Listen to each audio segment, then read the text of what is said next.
Hello and welcome to another Unreal Engine 5 tutorial. Today we'll be creating a main menu. I'll go over the best ways to do this as well as how you can show your character like this. So to get started, I'm going to create a new folder. It's good to keep all of your widgets in one place. I'm just going to call this UI, or you can call it widgets, whichever you'd like. Next, I'm going to right click, scroll down, and then pick user interface, and then choose widget blueprint. I'm just going to click user widget, and then call this WG for widget, and then main menu. You can go ahead and open that up.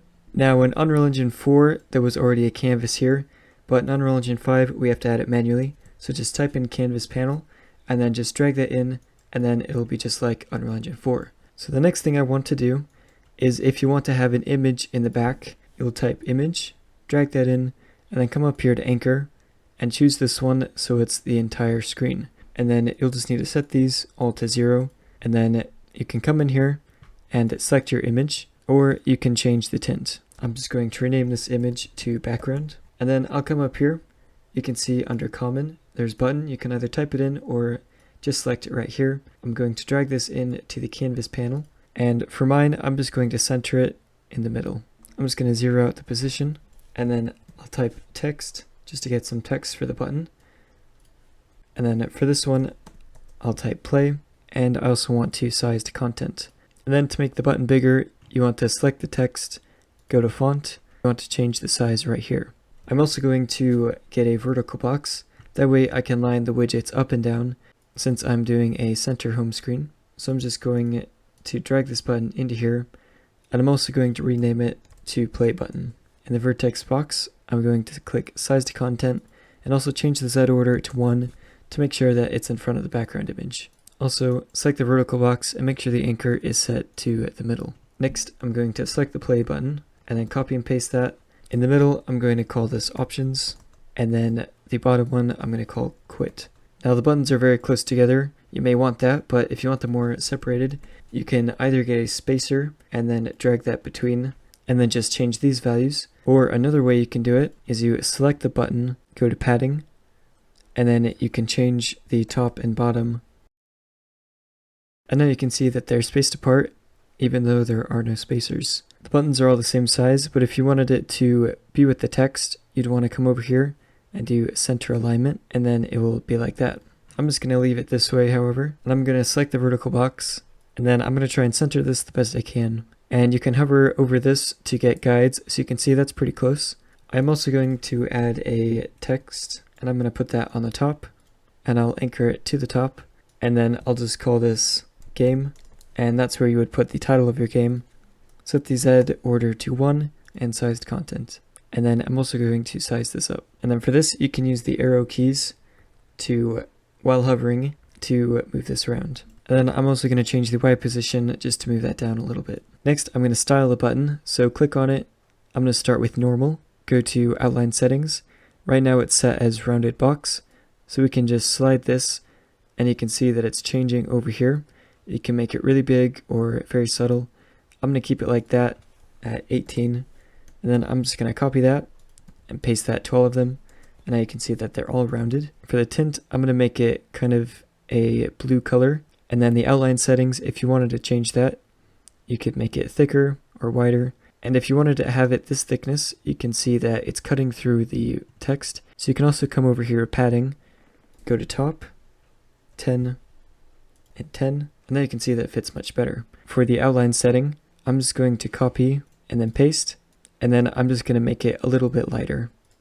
So now you can see that's looking really good. And you can make that whatever color you want, and whatever corner radius, and whatever outline width and color you'd like. So next, I'm going to copy and paste to all of these. And this is so when I hover or press on the button, usually for hover, you want to make it lighter. And for pressed, you want to make it darker. And then instead of doing the exact same thing for all of these, I'm just going to come up here, right click on style and copy, click on the button, and then you can just paste the style into there nice and easy. So that's looking really good. And then I'm going to select this text and copy the padding up here, and then paste that to the other text. Now they're the same size. Once I'm done here, I'm going to come over to the level, file, new level, and then I'm just going to do the basic, and then click create, and then Control S to save. I'm going to go to third person maps, and I'm just going to call this main menu. Now you could call this widget inside of the regular level, however it's more efficient to do it in a completely new level. So with the main menu now opened, I'm going to come up here to this button, click the down arrow, and then you want to click Open Level Blueprint. I'm going to delete everything except for the event begin play, and off of that I'm going to create widget. Next, drag off of the return value and then type add to viewport. And with everything selected, you can click Q and then that'll just straighten it out for you. Click the down arrow and then either type in or select the main menu. So now if we click play, you can see that we have our buttons. And if I hover over it, it's a lighter color. If I click, it's a darker color. But you can see that nothing is working because we need to set up the functionality. So first we're going to click on the play button and then scroll down, and on clicked, we're going to delete this stuff. And on clicked, we want to open level by name. You could do by object reference, in which case you would just select the level that you want. It just depends on the customization that you want. If you do open level by name, you can more easily promote this to a variable and change it later on. For what we're doing, we can just do the object by reference. It's much simpler. You just click the third person map. So now if we play and you click play, you can see that we're now in a third person map. However, there's an issue if you click off, you don't have a cursor.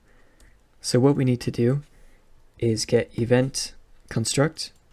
It's like the event begin play for widgets. So we're going to right click, get player controller, then off of here, set show mouse cursor, and we want to take that to true. Also off of player controller, we want to set game mode to game mode and UI, and then we'll plug that in.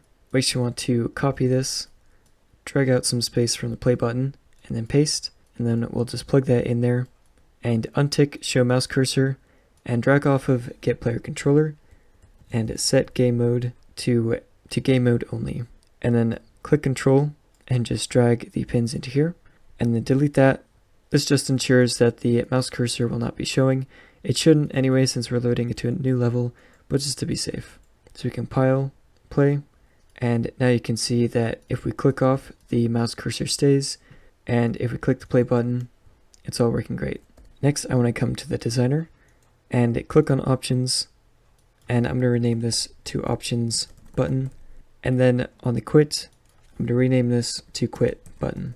And then with that selected, go down here on the events and on clicked. And for this, it's super simple, just type quit game, and then it just does it for you. And you can switch it between quitting and just being in the background. I'm just going to keep it on quit though. Back in the designer, I'm going to click on the options, scroll down on clicked, and then for this one, I want to create a widget and then add to viewport. Select that all, click Q to straighten, and then I want to go back to content, UI, right click, scroll down, user interface, widget blueprint, user widget, and then call this WG options. So with that selected, you can go back into the main menu widget and then click this arrow, and then it'll just put it in there. So next, open up the options. Then in the options menu, you want to type in canvas panel, take that and drag it in, then go to the main menu, and I'm just going to select the background, go to options, and then paste that in. And I'm not going to do much for this in this tutorial. Instead of making a button from scratch, I'm going to go to the main menu, select the pause, and just copy this. And then back in the options menu, with the canvas panel selected, do Control V, make sure that the Z order is on 1, and the size to content is selected. I'm going to drag this over here, keep it in the right, and then I'm going to rename this to back. And all I'm going to do for this is scroll down on clicked, and then remove from parent. And what this is going to do is when we click the options button, it's going to create this options widget, and when we click the back, it's going to remove from parent the target as itself, so then it'll get rid of the options menu. So if I click play and I click options, it opens up the options menu. I can click back and it'll just get rid of it. If I click quit, it's gone. If I click play, then you can see that we're in the level. So if you just wanted to create a simple main menu, this is what you want to do. If you want to take it a step further and make it look like this, then keep following the tutorial. So first, I'm going to delete this background image, and I'm going to rearrange this stuff to be a little different. I'm just going to drag the play button out, and I'll drag it over here. Make sure it's size to content, anchor it on the left side. Just drag over here. With the options and the quit button, I'm going to put the quit on top and then select the vertical box and anchor it to the upper left hand corner and then just move it up there. And then for these buttons, you could put a cog, like a gear, and then here you could put an X, and you can get free icons from this website right here, gameicons.net. There'll be a link in the description. All you do is type in the thing you want. I want a cog, so you type that in, download the PNG. You can change the background types. I'm just going to keep it as transparent, so I'll download that, and then come up here, type cancel, and then you can download the cancel button. In the UI folder, right click and type HUD assets. It's good to keep all of your images and buttons in a separate folder instead of mixed with all the widgets. So come in here, right click, import, and I have mine in my downloads. So select the cog and the cancel, and then open that up. And then in the main menu, I'm going to get rid of the text and type in image and drag that over the quit and options button. On the quit button, you can select the cancel. With the image selected, click the back arrow, and then that'll put that in there. With the cog selected, click on the options, and then you can put that in there. These are too small, so I'm going to select the images, go to image size, and then I'm just going to scale these up until they look about right. And once you find a size you want to try and round down to an even number and then make sure they're the same size. And then I'm going to make this one 100 by 100 as well. These aren't very even, so I'm going to come over to padding and then change the top and bottom to 10 just to make it a little bit more square so that it's looking better. You could also select the button and then get the tint and make it transparent if you wanted to do something like that. You can also get the button, and then in the image you can add the texture, and then that will be the button. I'm just going to keep it like this with the image inside of the button, and since we've already set up all the code for this, it will already work. It'll close, open up the pause menu, and this will play. Now you can see that we can play, which isn't what we want to do, and we also want to adjust the camera angle to what we want it to be. In the content, third person, blueprints, I'm going to right click, blueprints, character, I'm going to call this BP, main menu camera. So open that up. So what we want to do is select the capsule component and then get a camera. And the reason that we're doing it this way instead of just adding a camera in here, because if you just put a camera in here, the camera ratio size will just stay the same no matter what ratio your screen size is. And we don't want that. We want the ratio of the camera to change with whichever screen size you have. So we're going to do it this way. In the event graph, right away on event begin play, I want to get the character movement and then disable movement, and then plug that in and compile and save. Next, drag that in, and in the world settings, we want to set the game mode to third person game mode, and with this camera selected in the default pawn class, I'm going to set that to the camera. I'm going to get rid of the player info, and then in the content, characters, mannequins, animations, Manny, I want to get the idle. And now if you select the camera, you can either position it like this, or you can right click and then come down here and click pilot. So now you can adjust wherever you want the camera to be. So I'm going to have it around right here so the character is in the middle. And then once you're done, you want to click eject.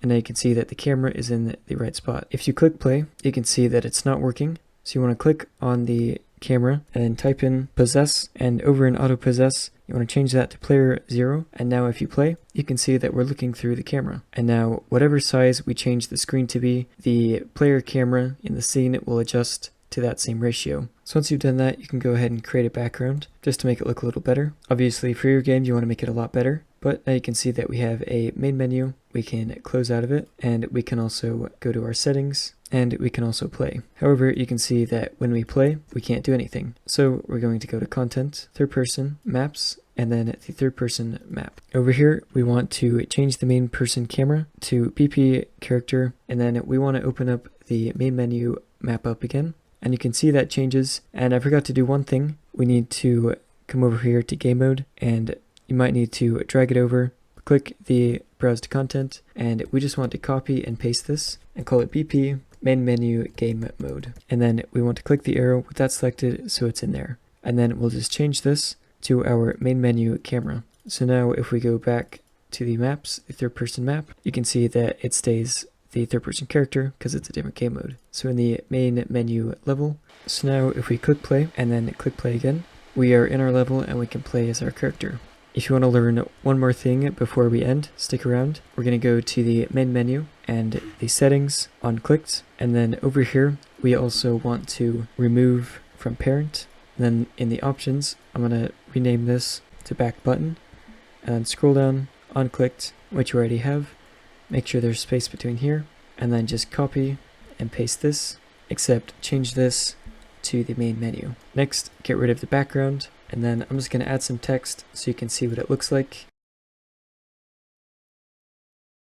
So now if we click play, and you might like that more than having the background. However, if you like the background more, you can just stick with the other way. However, this might be a cool way to do a settings menu. Also for this tutorial, make sure to stay tuned for the next video coming out. Thank you guys for watching, and I'll see you guys next time.